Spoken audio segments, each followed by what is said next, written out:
People who had insane childhoods, what's your story? Shortly after I was born, my father attacked my 2-year-old sister for over 3 years until the truth came out.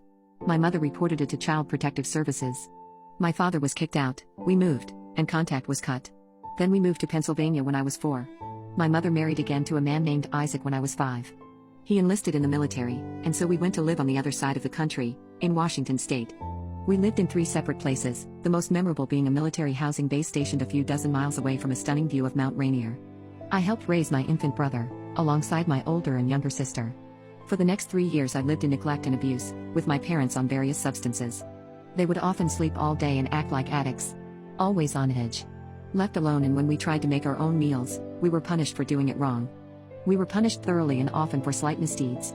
I often just played my PS2 or watched Hannah Montana on my sister's TV and tried to stay out of the way. Oftentimes as a fantasy I would imagine making my father proud. I knew nothing of what had happened with him and my sister. I barely had contact. I just wanted a father, my dad. I have memories of myself making my bed the best I could, thinking I could make this near illusionary parental figure proud of me. I guess it helped me escape. After 3 years, Isaac was discharged dishonorably for having substances found in his system, and we moved back to Mansfield again. I remember making a friend next door named Dylan and being happy I could go to school with a friend. My father was finally coming to get me for visits and was allowed to be around. From my point of view, life felt great. It wouldn't last. Child Protective Services caught wind of my father in the area and warned my mother not to allow him around. Reportedly, she had kicked him out after this. One night, my father would enter my house intoxicated, and attempted to SA my older sister for the final time. She was 10. I'm fuzzy as to whether or not my sister hid it or my mother hid it, but I think 2 weeks went by because Rosemarie wanted us to enjoy our trip to a water park. She thought she would ruin it.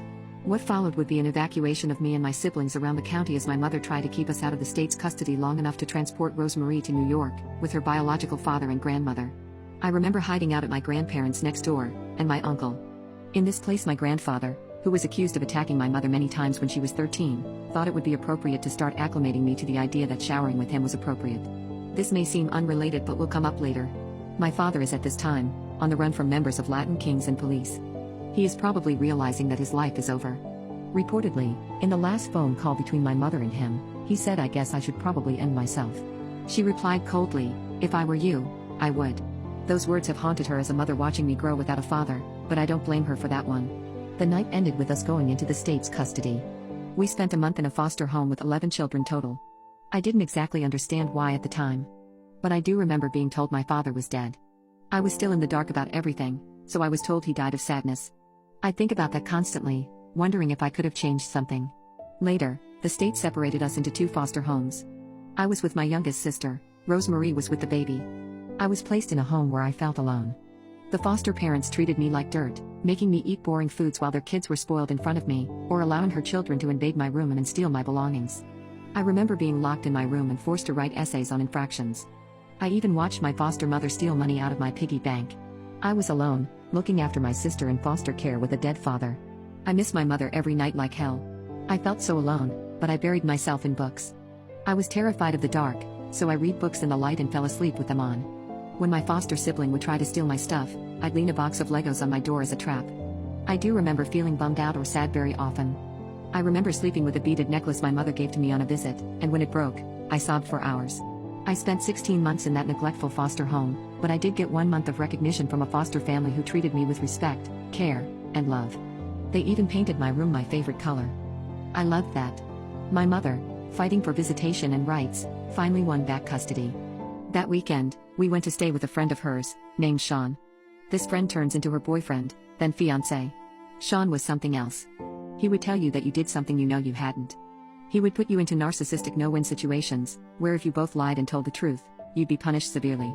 He was the kind of person to beat you and then make you believe you deserved it. Sean would hear me talking to my older sister in the morning while scooping a cat litter box, choke me and toss me down the stairs, because in his mind I wasn't focused. Then, if I wasn't forced to write 1,000 sentences on repeating my wrongness, I'd be grounded to my bed for 2 weeks.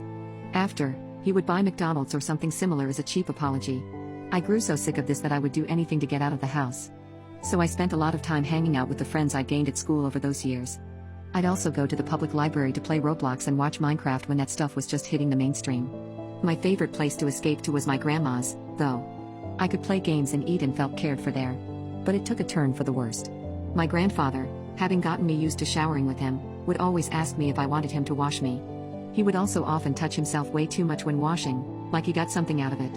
When I was 12, I said okay and allowed him to, in which he proceeded to touch me in the same way I'd seen him do to himself. I felt very awkward about it but put the memory away as how family acts. Years pass. One time I was punched in the rib by Sean and suffered a cracked rib. I was begged to cover it up by my mother and did not receive medical attention, making up a lie about falling off a picnic table. I was harassed 2 days later by him for not being fit for school, and accused of acting. I hope that he gets caught. I even got audio evidence of abuse, before Sean's son erased it. Eventually, it ended.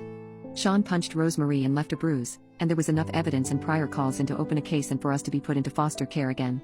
I am now 14. It's at this time that I would try to forget my life and fell for someone for the first time. Chase was someone I would describe as emotionally intelligent, kind-hearted, and creative. I admitted my feelings in 2 weeks. I was rejected. I was told it was a platonic love, not romantic. I really didn't know the difference and didn't care. I would just assume that I wasn't good enough. I would try to get close and then when I failed I would act like the world was ending. I told them that I would end myself and I didn't care when they asked me to stay. I told them that they didn't care about me, so it didn't matter. Because deep down I knew I wanted them to tell me how much I meant to them. And so, I did that. I made Chase prove they cared with my life as a ransom. I was put in a psych ward and it was pinned as depression. I didn't receive therapy for this behavior. I went back into foster care and returned to Mom and Sean December in 2016. He promised he would change. He didn't. We were fools. We fled to New York. In the court case, he lied and said he abused me because I attacked my mom, which is actually what he was doing. At least 5 years lost to this guy. Sick. I met another girl. Ashley was amazing. Very supportive and smart. We were close friends until I took it too far, and the same thing happened again. I threatened to end myself in an argument regarding how we felt, and I ended up in another treatment facility at 15. I forced Ashley to watch me fall apart. And I made them feel responsible. I still did not receive help for these behaviors. I hope both Chase and Ashley are happy, and I'm grateful for the positive role they had. What's the saddest thing about this all? I'd rather forget it and pretend it didn't change me. I'd rather forget and pretend this isn't me.